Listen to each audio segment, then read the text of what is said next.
Greetings, my beautiful unicorns. In this short series of videos, I'm going to show you how you can get access to my source code.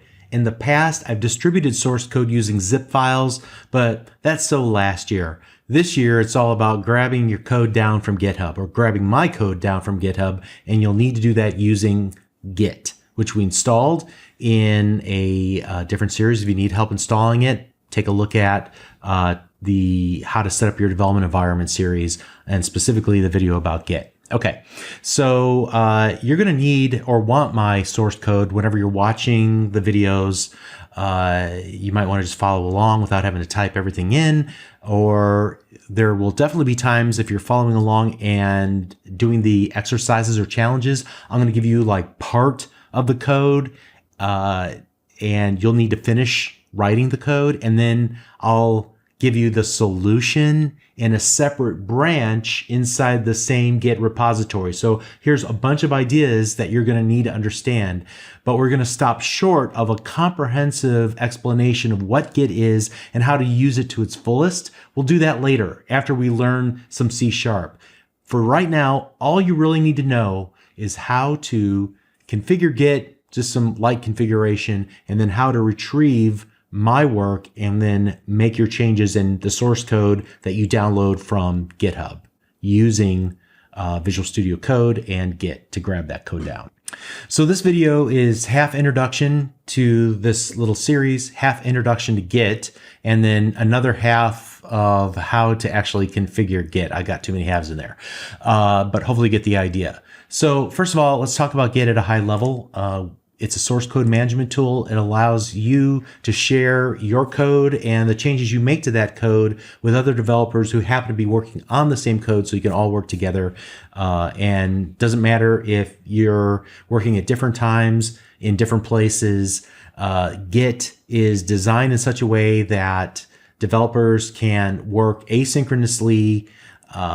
In other words, not all at the same time on the same files, and then merge your changes at some later date. And the other cool thing about Git is that it allows you to see who made the changes, why the changes were made, when were they made, and that kind of ties into this last point about tracking your work and the progression of the development of a software project, tracking your work to project management systems by identifying commits that went with work items assigned to you. That's a topic for another day. It gets into the workflow of a software developer. We'll cover it eventually, but for now, hopefully at a high level, you can see that a source code management tool does a lot for you, and developers have become very regimented in how they approach their work, and Git has facilitated that. All right, so now let's talk about some lightweight configuration. There's not a lot that you really need to do, at least to grab my source code, because you can do that anonymously. You don't have to tell GitHub who you are, but it's an ideal time to do it now since we're just getting started, and we'll set up our basically the name that we want displayed in GitHub whenever we push our changes out to that shared repository in GitHub. So the only thing I would say is just make sure your email address matches the one that you'll use to log into GitHub. That's not even a hard requirement, it's just a suggestion. All right, so let's go ahead and then get into our command prompt. I left it open from our previous session. What I want to do first of all is take a look at all the existing configurations, configuration settings in Git. Git is a purely command line tool. Yes, there are tools that sit on top of Git, but we're going to be working with Git almost exclusively from the command line so that you can understand how it works under the hood. So the first thing we're going to do is type in Git. It's the keyword that launches the command line interface.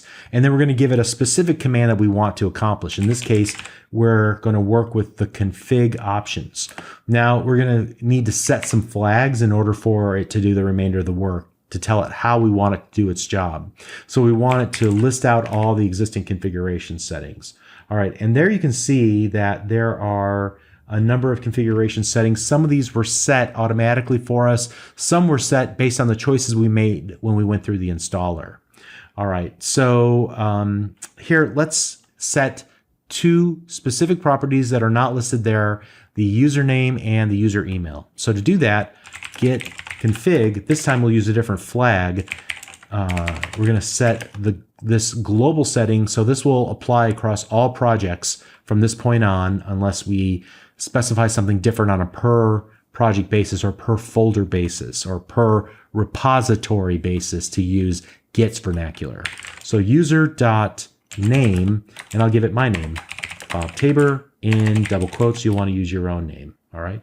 And then I'm going to do the email as well, global user.email. So this is going to be obviously fake. And now let's type in git config list one more time. And you can see at the very bottom now, the two new configuration settings we just added are listed there. Bob, how did you magically know what these settings are? Well, if you forget to set them, Git will remind you the first time you attempt to make a commit or to push your code to a shared repository.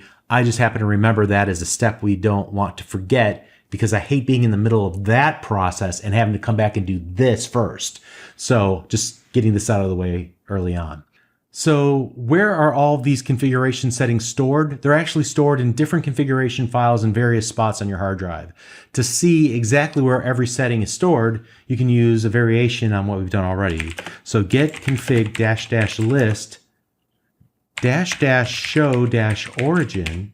And so it'll show the file name first and then the setting. And you can see at the very bottom there, the two settings that we added are in my user directory, so the Bob Tay folder, and /.getconfig. Let's open up a new copy of Windows Explorer, or the File Explorer. And then I'm going to look at my users directory. So C users Bob Tay, and you can see that that git config file is right there. And we can just right click and open with Visual Studio Code. And you can see the contents of that file. It has kind of a section for user and then a name value pair where the name equals the value. All right. So nothing mysterious. Git, like most of Linux, stores all of its configuration settings in configuration files. You just have to find the right configuration file for the setting that you want to change. All right, which makes it kind of neat and easy, but by the same token, it's a little bit foreign for those of us who are coming from a Windows background. All right, but I think that's pretty much all I wanted to say. This was just some lightweight setup. We'll get into some more interesting bits in the next video. See you there.